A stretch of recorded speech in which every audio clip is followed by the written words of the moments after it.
The morning sun filtered through the tall windows of the Georgetown brownstone, casting long shadows across the hardwood floors. Jenna Bush stood in front of her bedroom mirror, running her fingers through her shoulder-length blonde hair, the same style she'd maintained for the past 15 years. At 38, she had built a carefully constructed life that looked perfect from the outside. A successful career as a teacher, a beautiful home inherited from her grandmother, and the respect that came with being part of one of America's most prominent political families. But perfection, Jenna had learned, could be its own prison. "Jenna, are you ready?" Her mother's voice echoed from downstairs. Laura Bush had arrived early for their monthly lunch date, a tradition they'd maintained since Jenna moved to Washington, D.C. permanently 5 years ago. These lunches were supposed to be casual, but Jenna knew they served as informal check-ins, gentle interrogations, disguised as family time. "Coming, Mom," Jenna called back, taking one last look at herself in the mirror. She saw the same person she'd always been, reliable, predictable, safe, the woman who never caused waves, never made headlines for the wrong reasons, never stepped out of line. She had spent her entire adult life being the good twin, the one who balanced out Barbara's more rebellious tendencies. Downstairs, Laura was examining the framed photographs on the mantelpiece, images of family gatherings, presidential events, and carefully orchestrated public appearances. "Your father's approval ratings are up again," she mentioned casually as Jenna entered the living room. "The press has been particularly kind lately." Jenna nodded, understanding the subtext. Good behavior from the family helped maintain those numbers. Every Bush family member was expected to be a guardian of the legacy, and Jenna had always been the most dutiful guardian of all. They walked through the cobblestone streets of Georgetown, past the boutiques and cafes that catered to Washington's elite. The October air was crisp, and tourists snapped photos of the historic neighborhood, occasionally recognizing Jenna and offering polite waves. She smiled and waved back, the gesture automatic after years of practice. At their usual quiet bistro where they could talk without being overheard, Laura ordered her usual salad while Jenna stared at the menu she'd memorized years ago. Everything felt routine, predictable, suffocating. "So tell me about school," Laura said, cutting into her grilled chicken. "How are your students this year?" Jenna taught 4th grade at a prestigious private school in downtown D.C., a position she'd held for 8 years. She loved the children, genuinely, but lately, she felt like she was going through the motions. "They're wonderful," she replied, "bright, curious. Sometimes I think they see more possibilities in the world than I do." Laura raised an eyebrow. "What do you mean?" "Nothing, really. Just ... They're not afraid to dream big, to think outside the box, to imagine themselves as anything they want to be." Jenna took a sip of her water, realizing she'd revealed more than she intended. "You've accomplished so much, sweetheart. You have a stable career, you're respected in your community, you're making a difference in children's lives. What more could you want?" The question hung in the air between them. What more could she want? It was a question Jenna had been asking herself for months, lying awake at night in her perfectly decorated bedroom, staring at the ceiling and wondering when her life had become so ... small. After lunch, they walked back through Georgetown, past the salon where Jenna had been getting her hair trimmed for the past 5 years. The same cut, the same color, the same safe, appropriate style that looked good in photographs and never drew attention.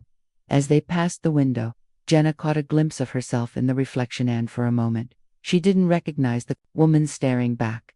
That evening, alone in her house, Jenna sat in her study, surrounded by lesson plans and grading papers. The walls were lined with books, family photos, and awards for her teaching, all evidence of a life well lived according to everyone else's standards. But as she looked around the room, she felt like she was suffocating under the weight of other people's expectations. Her phone buzzed with a text from her twin sister. "Barbara, saw the news about Dad's approval ratings. Mom must be thrilled. You're still the perfect daughter, aren't you?"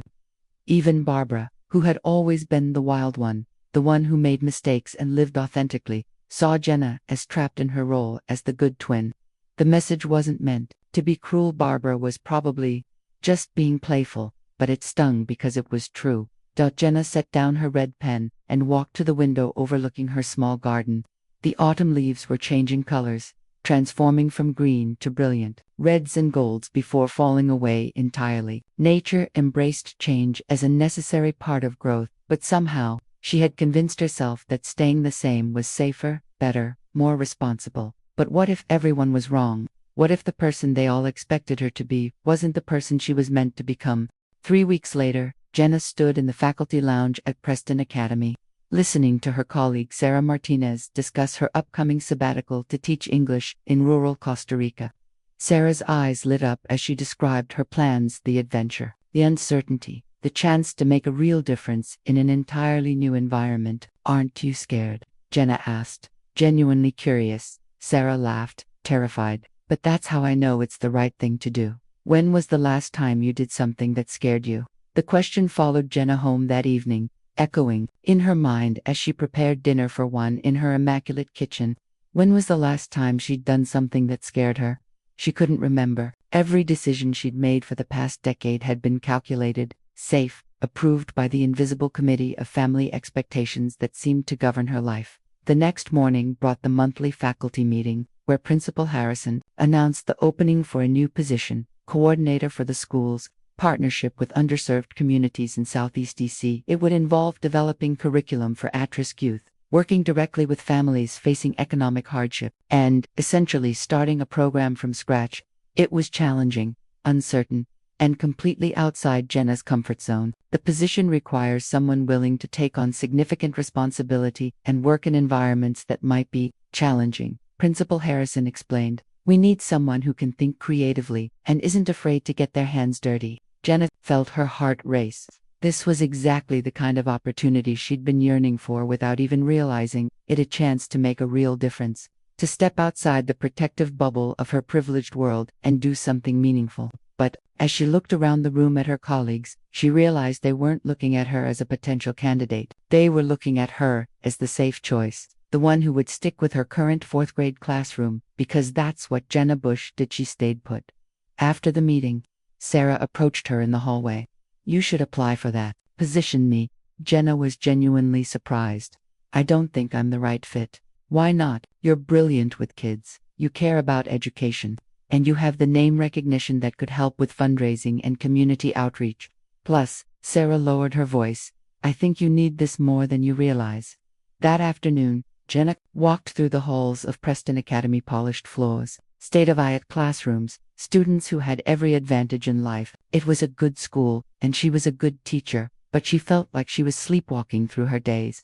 The children in Southeast DC wouldn't have access to these resources, wouldn't have the safety net that had cushioned every fall in her own life. They would need someone who could see their potential and fight for their futures. That evening, she called her father. "Dad, I'm thinking about applying for a new position at school. It would involve working with underserved communities, developing new programs. It's a big change from what I'm doing now." George W. Bush's voice was warm but cautious. "That sounds like meaningful work, sweetheart. What does your principal think about it?" "He seems open to it, but it would mean leaving my current classroom, taking on more responsibility, working in parts of the city where—" She paused, realizing how her words might sound. "Where, what? Where things aren't as predictable, where I might have to figure things out as I go." There was silence on the other end of the line. Finally, her father spoke. "Jenna, you've always been the one we could count on to make good decisions, stable decisions. Maybe it's worth considering whether this change is necessary right now." After hanging up, Jenna sat in her living room, staring at the application she'd printed out. Her father hadn't said no, but the message was clear. Why rock the boat when everything was going so well? The next day was a disaster at school. Her lesson plan fell flat. She snapped at a student who didn't deserve it, and she spilled coffee on the white blouse she'd been saving for parent conferences. Standing in the faculty bathroom, trying to scrub out the stain, she caught sight of herself in the mirror again. Same hair, same conservative clothes, same tired expression she'd been wearing for months. "Jenna," it was Mrs. Chen, the school's art teacher. "Are you all right, dear?" "I'm fine," Jenna replied automatically, then stopped. "Actually, no, I'm not fine. I feel like I'm disappearing." Mrs. Chen, who was in her 70s and had been teaching for longer than Jenna had been alive, studied her with knowing eyes. "You know, I changed careers 3 times before I found my calling in art education. Each time, people told me I was making a mistake. Each time, I ignored them. But what if they're right? What if I'm just being reckless?" "Reckless," Mrs. Chen smiled. "My dear, you're one of the most careful people I know." Maybe it's time to be a little reckless. That weekend, Jenna found herself walking through the Eastern Market neighborhood, miles away from her usual Georgetown haunts. The area was grittier, more diverse, more alive than the sanitized bubble she usually inhabited. She watched families navigate the weekend farmers market, children playing in small parks, teenagers hanging out on stoops. This was real life, messy, unpredictable, beautiful in its imperfection. She stopped at a small barber shop where an elderly African American man was cutting a young boy's hair. Through the window, she could see them laughing together, the barber taking obvious pride in his work, the child's face lighting up as he saw his reflection. It was a simple moment, but it represented everything Jenna felt she'd been missing: authentic connection, meaningful work, the courage to transform. As she walked home, Jenna made a decision that surprised even her. She wouldn't just apply for the new position at school. She would do something even more symbolic, something that would signal to herself and everyone else that she was ready to change. She was going to cut her hair, not just a trim, not just a slight modification to her usual style. She was going to walk into a salon and ask for something completely different, something that would make her feel like the person she was becoming rather than the person she'd always been. But first, she had to find the courage to make the appointment.